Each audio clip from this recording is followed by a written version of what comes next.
Bagaimana nih kabarnya hari ini? Semoga selalu luar biasa ya. Hayo, sudah subscribe belum nih? Bagi yang sudah, terima kasih ya. Bagi yang belum, yuk langsung pencet tombol subscribe sekarang juga. Dan jangan lupa untuk like dan pencet tombol loncengnya biar kamu dapat info terupdate tentang video-video terbaru dari Kak Okta Channel. Untuk video kali ini kita akan membahas soal-soal UTBK yang berhubungan dengan peluang. Sudah nggak sabar kan? Ayo langsung saja kita ke pembahasan soal-soalnya. Untuk soal yang pertama, di dalam sebuah rapat dihadiri oleh 5 orang peserta. Manakah hubungan yang benar antara kuantitas P dan Q berikut berdasarkan informasi yang diberikan jika P dinyatakan sebagai banyaknya jabat tangan yang terjadi jika semua peserta berjabat tangan. Oke, kita menggunakan rumus jabat tangan berarti kombinasi dari 5 diambil 2 ya, karena rumus jabat tangan itu kombinasi banyaknya orang, kombinasi dari banyaknya peserta dikombinasikan dengan 2. Oke, sama dengan berapa berarti di sini? Kombinasi 52 berarti 5 faktorial dibagi dengan 5 dikurangi 2 faktorial dikali 2 faktorial. Berarti 5 kali 4 kali 3 faktorial dibagi dengan 3 faktorial kali 2 kali 1 ya.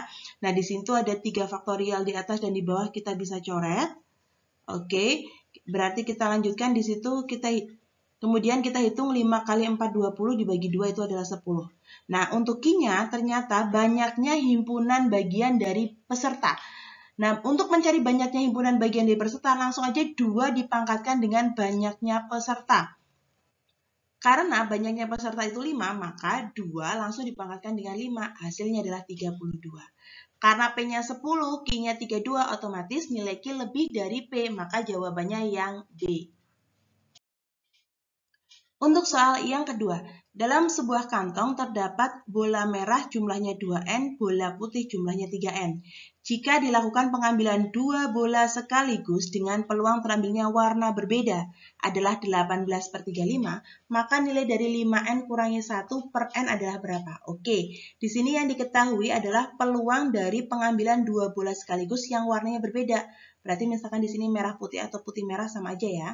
Oke, di sini kita hitung dulu titik sampel pengambilan bola merah, berarti kombinasi ya, 2N diambil 1, dikali pengambilan bola putih, berarti kombinasi 3N diambil 1, per, karena peluang kita mencari ruang sampelnya, banyaknya ruang sampel itu berarti kombinasi dari 2N ditambah 3N. Total dalam kantong berarti terdapat 5N bola diambil 2, ya. Nah, kita hitung dulu di situ, karena ada kombinasi berarti 2N faktorial per 2N kurangi 1 faktorial kali 1 faktorial, dikali yang kombinasi 3N1 berarti ini 3N faktorial per 3N kurangi 1 faktorial kali 1 faktorial, di bawahnya itu berarti tinggal 5N faktorial dibagi dengan 5N kurangi 2 faktorial dikali 2 faktorial.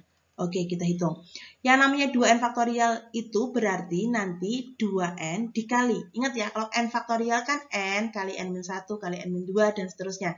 Berarti kalau 2N ya sama aja dengan 2N dikali 2N-1 faktorial dan seterusnya. Tapi karena di bawah ada 2N-1 faktorial, stop di situ. Ya, berarti stop di 2N-1 faktorial. Nah, ini 1 faktorial nggak usah ditulis, nggak apa-apa karena hasilnya 1. Kemudian di sini ada 3N faktorial, berarti 3N dikali dengan 3N-1 faktorial. Stop ya, karena di bawah ada 3N-1 faktorial kali 1 faktorial per. Ini ada 5N faktorial, berarti menjadi 5N kali 5N-1 kali 5N kurangi 2 faktorial per 5N kurangi 2 faktorial kali 2 faktorial itu 2 kali 1. Nah, di sini kita coret dulu karena di atas ada 2N-1 faktorial, di bawah juga ada, ini 3N-1 faktorial di bawah juga ada, ini ada 5N-1 faktorial di bawah juga ada. Oke. Nah, peluang terambilnya 2 bola sekaligus itu tadi diketahui 18/35 ya. Disama dengankan dengan tadi perhitungan kita 2N dikali 3N itu adalah 6N kuadrat dibagi dengan sisa bawahnya itu adalah 5N dikali 5N-1 per 2. Per 2-nya ini langsung naikkan ke atas saja. Gini ya. Oke, berarti kita bisa hitung karena atas ada N-nya kuadrat, di bawah N-nya 1 kita bisa coret ya. Ini kita coret dulu N-nya. Oke, selanjutnya karena di sini ada 18 sama 6 bisa dicoret, di sini tinggal 3. Karena di sini ada 35 sama 5, berarti sini tinggal 7 gitu ya. Oke, berarti dihasilkan di sini 3 per 7, di sini tinggal 2N per 5N kurangi 1. Oke, tinggal posisinya diubah ya, disilangkan. Di sini berarti misalkan 5N-1 silangkan, ini ke bawah berarti tinggal N, ini berarti 2-nya tetap, 7-nya naik ke atas, kemudian 3-nya ke bawah. Oke, berarti ketemu 14 per 3. Maka yang ditanyakan 5N-1 per N itu adalah 14 per 3. Maka jawabannya yang C. Untuk soal yang ketiga, Ari dan Ira merupakan anggota dari suatu kelompok yang terdiri dari 9 orang. Banyaknya cara membuat barisan dengan syarat Ari dan Ira tidak berdampingan. Untuk mencari banyaknya barisan di mana Ari dan Ira tidak berdampingan, nanti kita menggunakan cara seperti ini. Yang pertama, kita cari dulu banyaknya barisan secara total, keseluruhan barisan itu tanpa ada syarat ya. Kemudian setelah itu dikurangi dengan banyaknya kemungkinan di mana Ari dan Ira berdampingan. Nah, untuk mencari banyaknya barisan total, karena di situ terdiri dari 9 anggota, langsung saja banyaknya barisan total itu adalah 9 faktorial. Kemudian dikurangi dengan banyaknya kemungkinan Ari dan Ira berdampingan. Anggap di sini Ari kemudian Ira.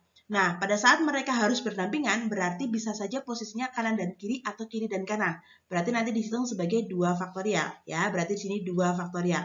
Kemudian dikali dengan apa? Karena di sini Ari dan Ira dihitung menjadi satu bagian, ya. Nanti karena mereka harus berdampingan ya yang akan kita cari ini. Kita hitung yuk, berarti ini tinggal 1, 2, 3, 4, 5, 6, 7, 8 ya. Berarti nanti dikalikan dengan 8 faktorial. Oke, kita hitung. Di sini 9 faktorial bisa kita buat menjadi 9 kali 8 faktorial ya. Kemudian di sini 2 faktorial itu 2 kali 1 dikali dengan 8 faktorial. Karena di kiri dan di kanan ada 8 faktorial, saya keluarkan 8 faktorialnya. Kemudian di sini tinggal 9 dikurangi 2 kali 1 itu 2 ya. Maka hasilnya bagaimana? Nah, 9 kurangi 2 itu 7 ya. Berarti 7 dikali dengan 8 faktorial. Oke, berarti jawabannya yang A. Untuk soal yang keempat, banyaknya susunan berfoto berjajar untuk 3 pasang pemain bulu tangkis ganda dengan tidak setiap pemain dan pasangannya berdekatan. Oke, berarti nanti untuk mencari banyaknya susunan berfoto di mana setiap pasangan itu tidak berdekatan ya. Nanti caranya adalah kita cari dulu banyak susunan totalnya dikurangi dengan kemungkinan setiap pasangan berdekatan. Oke, karena di situ ada 3 pasang pemain bulu tangkis ganda, berarti totalnya ada 6 ya. Nah, kita akan mencari dulu nih banyaknya susunan dari total ya. Banyak susunan totalnya berarti karena ada 6 orang, berarti menjadi 6 faktorial. Dikurangi dengan, kita akan menghitung dulu banyaknya kemungkinan jika setiap pasangan harus berdekatan. Berarti di sini misalkan dia harus berdekatan, berarti 2 faktorial. Kemudian di sini 2 faktorial. Kemudian di sini juga 2 faktorial. Nah, berarti akan menjadi berapa bagian? 1, 2, 3. Lah, nanti di sini menjadi 3 faktorial. Maka dikurangi dengan 3 faktorial dikali 2 faktorial dikali 2 faktorial dikali dengan 2 faktorial. Nah, di sini ada 6 faktorial. 6 faktorial itu berarti 6 kali 5 kali 4 kali 3 kali 2 ya, kali 1. Berarti ini 30, di sini 12, di sini 2. Berarti 720 ya. Dikurangi dengan 3 faktorial. 3 faktorial itu 3 kali 2 berarti 6 kalikan 2 kalikan 2 kalikan 2. Berarti 720 dikurangi 6 kali 8, 48 ya. Sama dengan 720 kurangi 48 berarti 672. Oke, berarti jawabannya adalah yang C. Untuk soal yang kelima, di dalam kotak 1 terdapat 12 bola putih dan 3 bola merah. Kemudian pada kotak kedua terdapat 4 bola putih dan 4 bola merah. Jika dari kotak 1 dan kotak 2 masing-masing diambil 2 bola satu persatu dengan pengembalian, maka peluang yang terambil 1 bola merah, hanya 1 bola merah saja ya. Nanti kita hitung dulu bagaimana kemungkinannya. Nah, misalkan di sini di kotak 1, kemudian ini ada kotak 2 ya. Nah, Kalau misalkan merah sudah muncul di kotak pertama pada pengambilan pertama, berarti di kotak kedua munculnya putih-putih, gitu ya.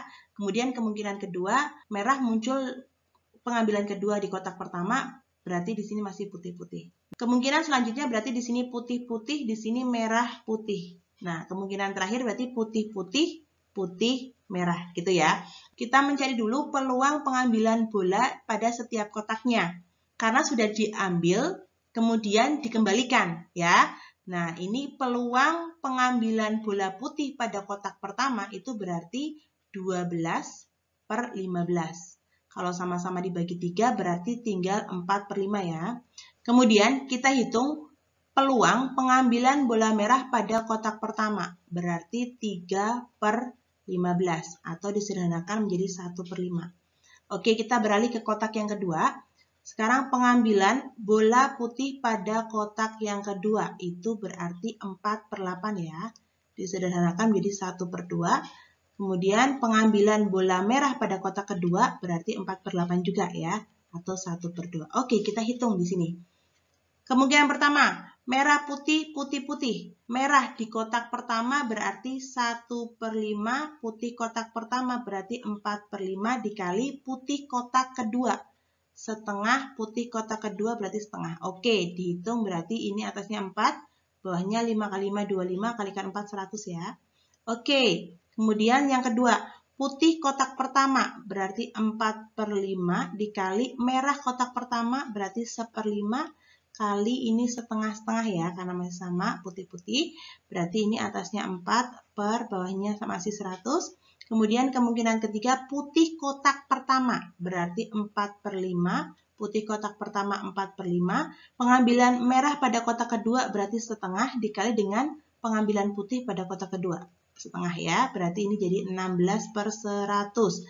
Kemungkinan terakhir pengambilan putih pada kotak pertama 4/5, pengambilan putih pada kotak pertama 4/5 dikali dengan putih pada kotak kedua berarti setengah. Pengambilan merah pada kotak kedua berarti setengah. Berarti di sini 16/100. Oke, sekarang kita jumlahkan semua peluangnya ya. Berarti 4 ditambah 4, 8, tambah 16, 24, ditambah 16. Berarti hasilnya 40/100. Nah, dibuat desimal berarti 0,40. Oke, berarti ketemu nih jawabannya yang E.